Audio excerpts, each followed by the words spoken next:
Thank you, Lieve, for that great introduction. I'm sure thoughts are already running around in our heads. I will shortly take you through today's program. You've all got it in your little leaflets.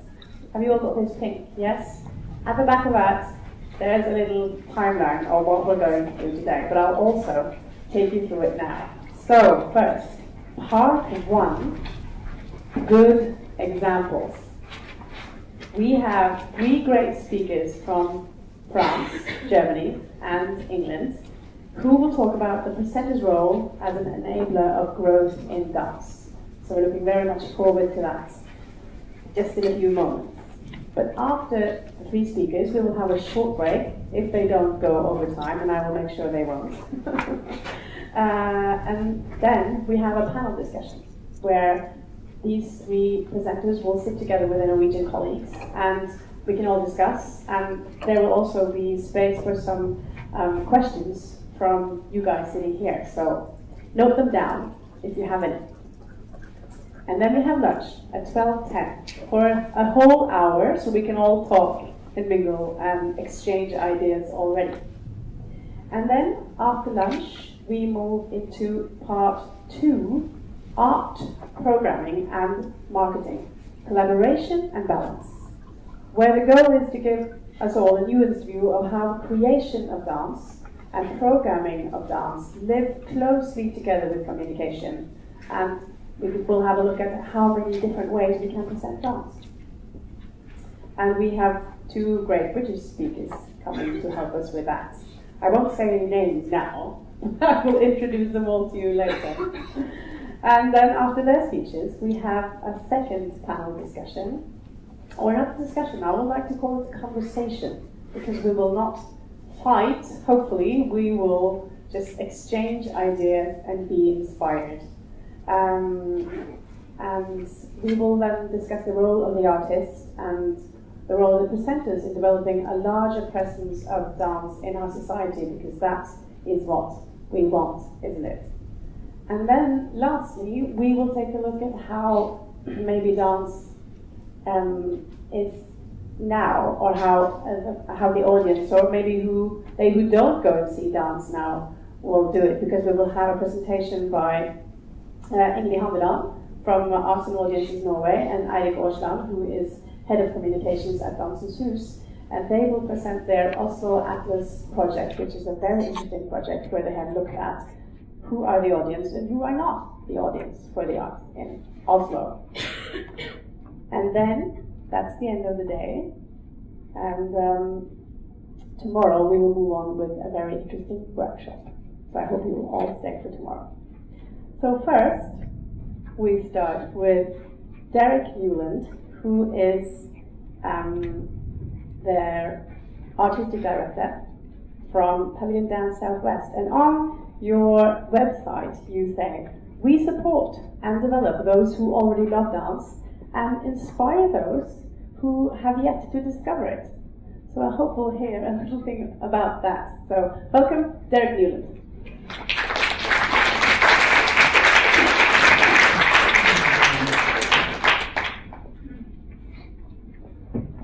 Hello. It's lovely to be here, particularly as it's almost 25 years, I think, since I was last in Oslo as part of my honeymoon. So being back is kind of fantastic. Being up here high and seeing across the city is wonderful. I bought my running shoes, so I'm determined to get out of the van and have a look at the city at ground level as well.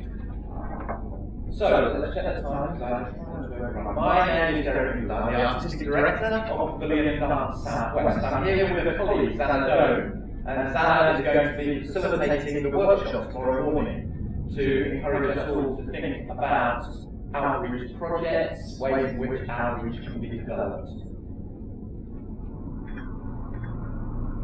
So we're one of the UK's national dance development organisations. We're a dance house, yes.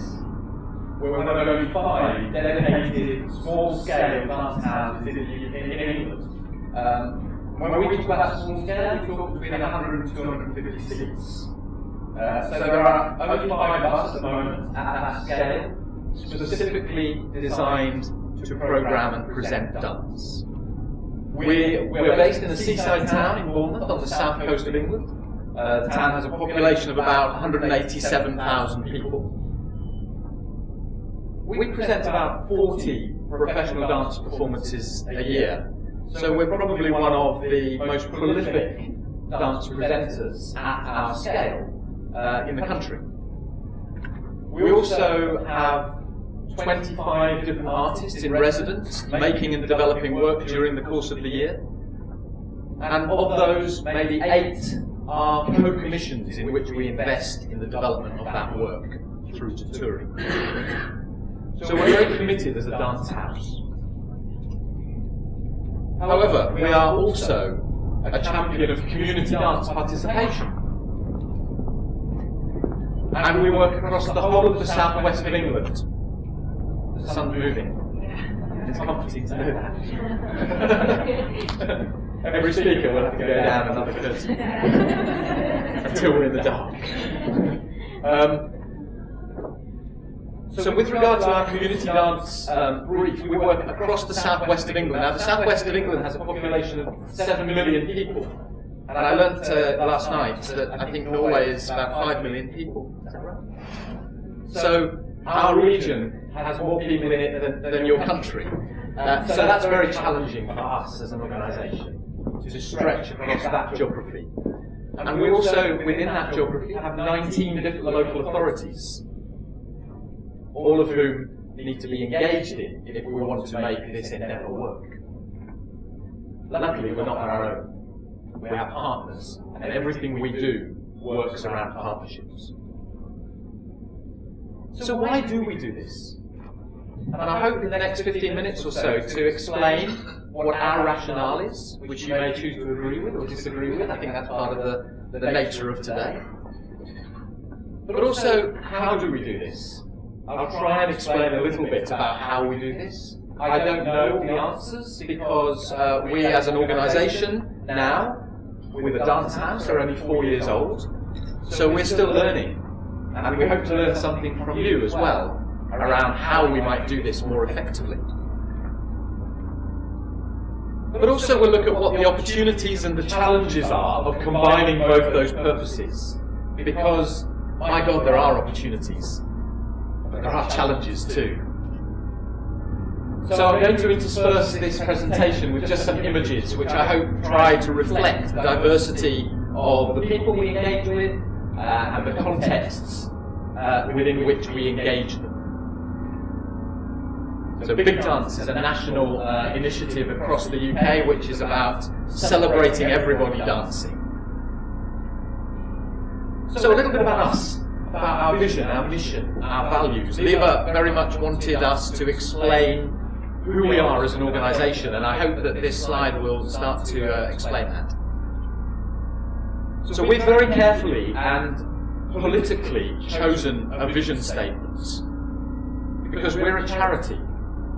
And like any other charity, we need to look for additional resources.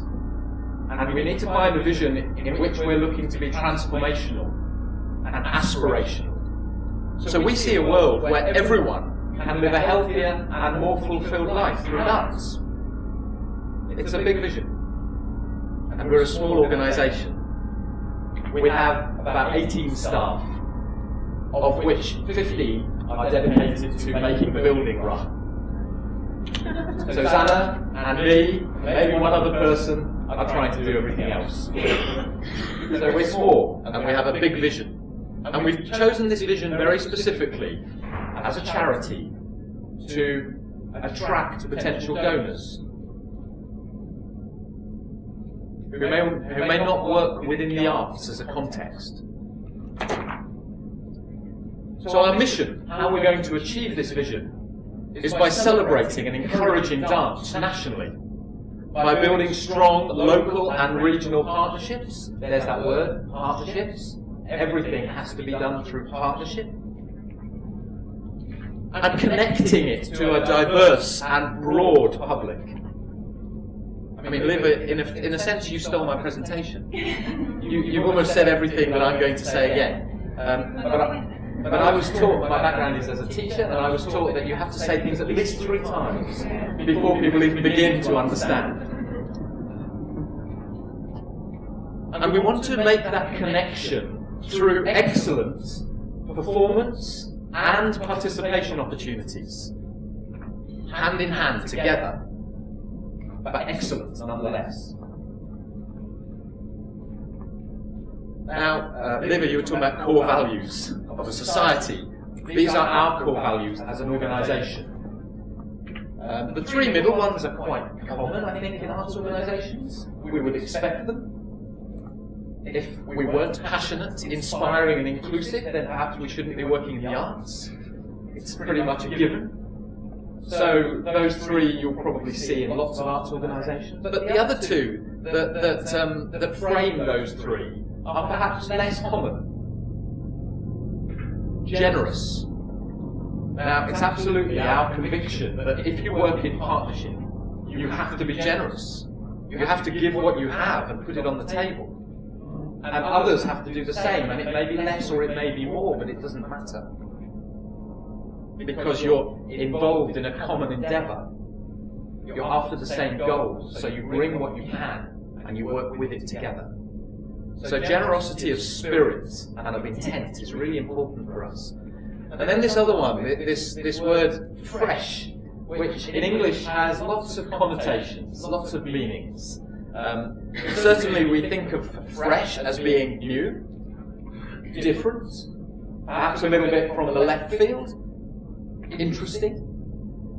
Sometimes in England we use fresh as a word which is a bit cheeky and a little bit flirtatious maybe, where we start being a little bit fresh with people, making suggestions that might not be always entirely appropriate, but they're fun. And so we like to think that we make those sorts of suggestions occasionally, hopefully in the right way, but certainly encouraging people to think differently about what might be possible.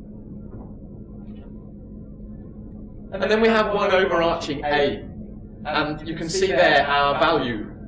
We champion a fresh approach to dance by dissolving boundaries, and I think the more I read this in the context of today, the more important I thought it might be, this notion of dissolving boundaries. Because sometimes we create these fences and these barriers between us and them, between you and me, and actually, if we just took them away, what might be possible? So we want, by doing that, we want to create and present incredible experiences for audiences and for participants. And this is the point that you picked out from the website. We support and develop those who already love dance, of course, but, and perhaps most importantly, we look to inspire those who have yet to discover it. And to do that, we need to think very creatively, and we need to think laterally. We can't continue to go in a straight line. We have to go around the corners to get to those people who have yet to discover it. Because they're not going to come and trip over it unless we put it there for them. So this is a youth dance company at work outside in the gardens near where we have a venue. Okay, so we have 5 creative priorities, and when I talk to politicians about this, I encourage them to think about them as movement offers or choreographic instructions. And I should at this point make the point that I'm not a dancer. I come from a theatre and teaching background, so forgive me. But if anyone would like to join me, then just in your chairs we might do this. So the first of our creative priorities is bounce, if you wish. Doesn't matter if you don't, I'll do it anyway. And bounce is about children and about young people, and inspiring them through dance. So the second one is grow. And grow is about challenging and supporting artists and makers to respond creatively to opportunities and to markets. And we use that word market very specifically and deliberately, because we are creating products and we're looking for markets. And although that sometimes feels inappropriate language in the arts, you you ignore it at your peril. And then shift. And shift is all about developing and testing new ideas for commissioning, for producing and for distributing dance. And shift, in my mind, is about shifting work around, touring, getting it out, but it's also about a shift in mentality, a shift in thought, a shift in the way you think about how work might be commissioned and produced in order to make it more able to reach broader audiences. And then the fourth one is share. And share is about the audience. Share is about supporting and championing an audience's right to feel connected to the work, to feel engaged. And then the final one, and it's probably time for me to do this now, is breathe. And breathe is about advocating and embedding dance into society's health and well-being provision. So these things for us work together. They're not siloed, they're not separate things that exist in isolation one to the other. They connect. And they work as an ecology. It's our view that these things support each other. And if you get them right, they can actually work just like any other ecology to feed and nurture the rest. And you're probably not going to... Oh yes, we start them young. It's important. If you want everybody to dance, you need to start as soon as you can walk or before. Okay, so you may not be able to see this. There are some paper copies on the table at the back. But this is how our 5 creative priorities can work as an ecology.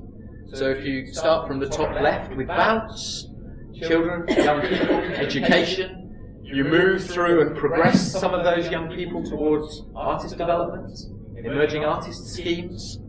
You encourage them to think about their own professional development. You get them testing ideas and testing work in laboratories. That work gets made and shifted, toured, produced. And the work engages with audiences through share and develops markets for the work.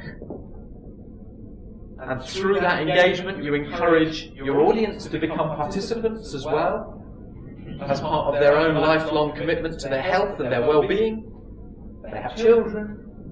They immediately take them to the mini movers class, and so the ecology feeds itself. It's aspirational, but actually, these things are part of an ecology. And if we think across all of them, we then start to look at ways in which resources can be brought to bear that can support all of those at once, because they're all important to each other.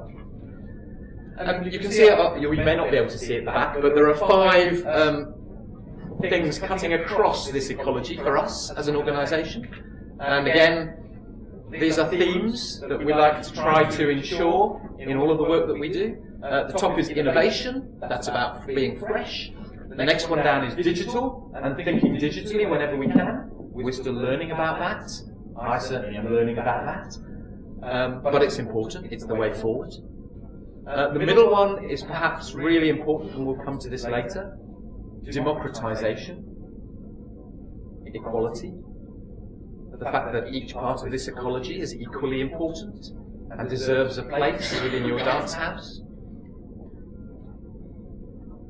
Partnerships, we've mentioned, and then at the bottom, diversity, and ensuring that when you open up to everybody, whatever their circumstance, whatever their age, whatever their gender, whatever their ability.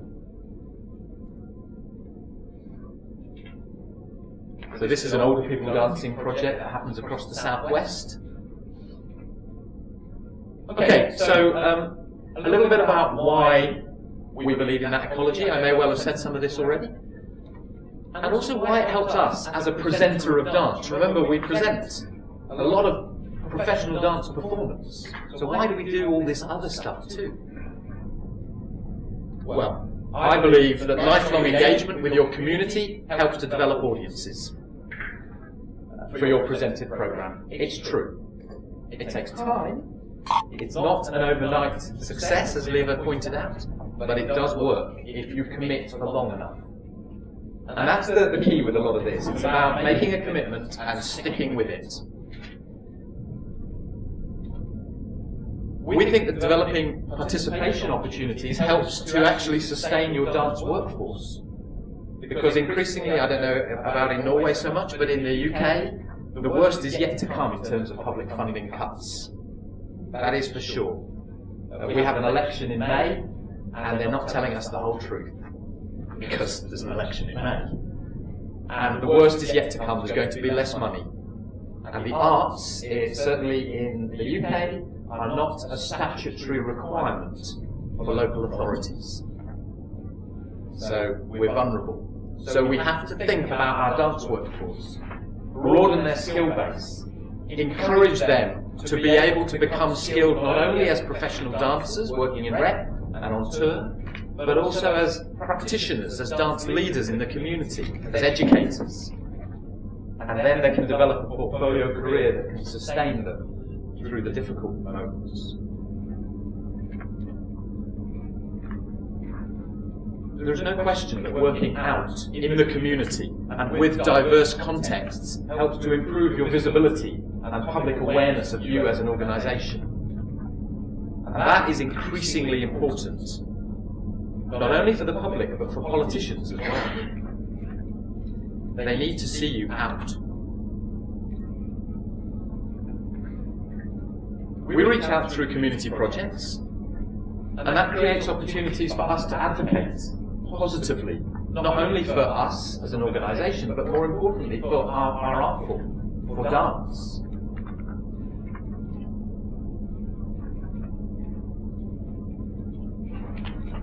And critically, working in a socially engaged way does open up new income possibilities, new revenue streams. And those income possibilities can not only help to feed this new work, this other work, but can be fed back into your presenting programme. It can make sense of a commissioning model, which might otherwise be difficult to justify, because you start getting much more value. And the resources coming in can help create new work, as well as deliver projects in the community. Again, you may not be able to see this, but this is a flamenco dance artist performing while visual artists draw. And this notion of working across different disciplines and fields is really important. Okay, that sounds great, doesn't it? Fantastic. So, yeah, there are some challenges here, and they're often philosophical challenges, they're conceptual challenges maybe. These are difficult things now, I don't have the answers, but maybe they'll come through in the debates. How do we define quality? How do we hold on to quality when we are opening out in this way? What do we mean by quality? Do we have to redefine what we mean? Can something that is participative, that is non-professional, be presented on your stage next to your professional programme and still be high quality? Yes, of course it can, but you might have to think about contextualising the definition of quality and encouraging your audiences to understand the context. And then they start to see the quality shine through, because they understand where the participants came from, what the journey has been, and why the outcome is connected to the process. But it's a toughie, not an easy nut. The notion of intrinsic versus instrumental value. If you go down the road that I'm talking about, do you lose this important sense that art is art and has intrinsic value for its own sake, without having to justify it by this other work? And that's a challenge. And what we have to say, I believe, is both are absolutely important. But by working in both, you don't risk the other. In fact, you might find more intrinsic value in the other by exploring its instrumental value. Maybe. Okay, I'm going to push through because I'm being given the nod. But we'll come back to these, I'm sure, during the next 24 hours. What about aesthetic integrity? All of these things are dependent on a clarity of context that is transparent for everybody who engages. And what about this business of hierarchy of value? If we do this, we have to do it with a sense that all of this work is equally important and all of the people and players in it matter equally. The choreographer is not at the top. The artist is not second. The practitioner and dance leader and educator do not come below. They have skills that are of equal importance. And then what happens when you start thinking about sharing the resources that you have, your space, your time, your energy? What are the challenges there and how do you justify that?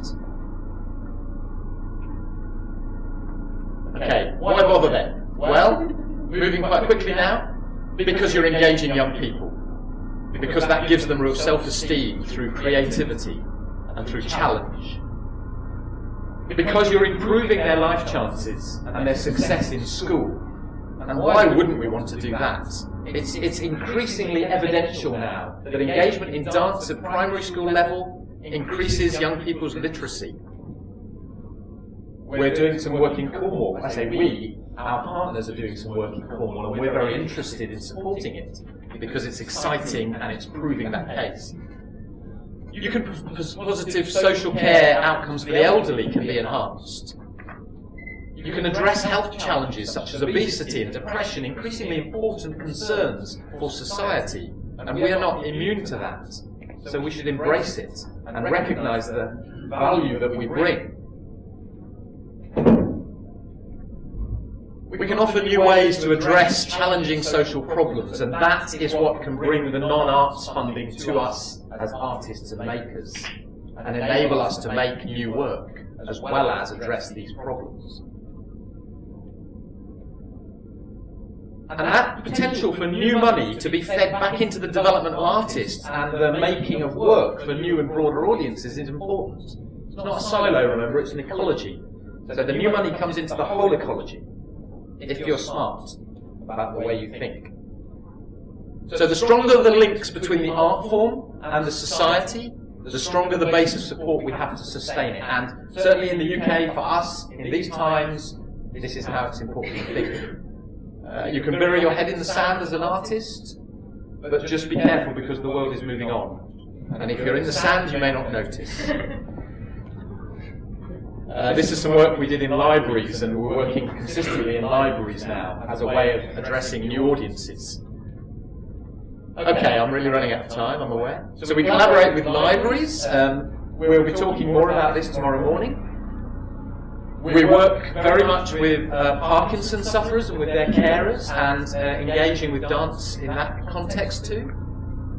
We spill out of our building onto our terraces, and we offer mass participation dance classes every Friday evening in the summer to encourage anybody and everybody to join in and engage. We work with associate schools who each put £1,500 of money, so good money, in order for a bespoke range of outcomes that we work with them on. But that money also helps bring the artists in because they want that work. We work with pupil referral units as well, so young people that have been excluded from mainstream school.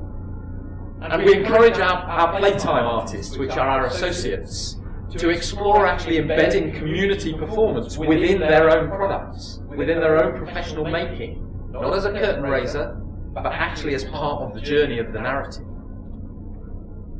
And we're hoping to develop a project called Joie de Vivre, which is about older people dancing across Europe. So we're very interested in people who might want to engage with us on that endeavour. There's a Parkinson's dance class in practice from a few weeks ago at our venue. Fun. Does all this mean anything at all in your context? Maybe not. If so, I'm sorry. I've wasted 20 minutes of your life. It's a dance house, yes, but it's also a champion of community dance participation. What's not to like? Could it be you? If so, how? If not, why not? hopefully we'll get a chance to discuss. Thank you very much indeed.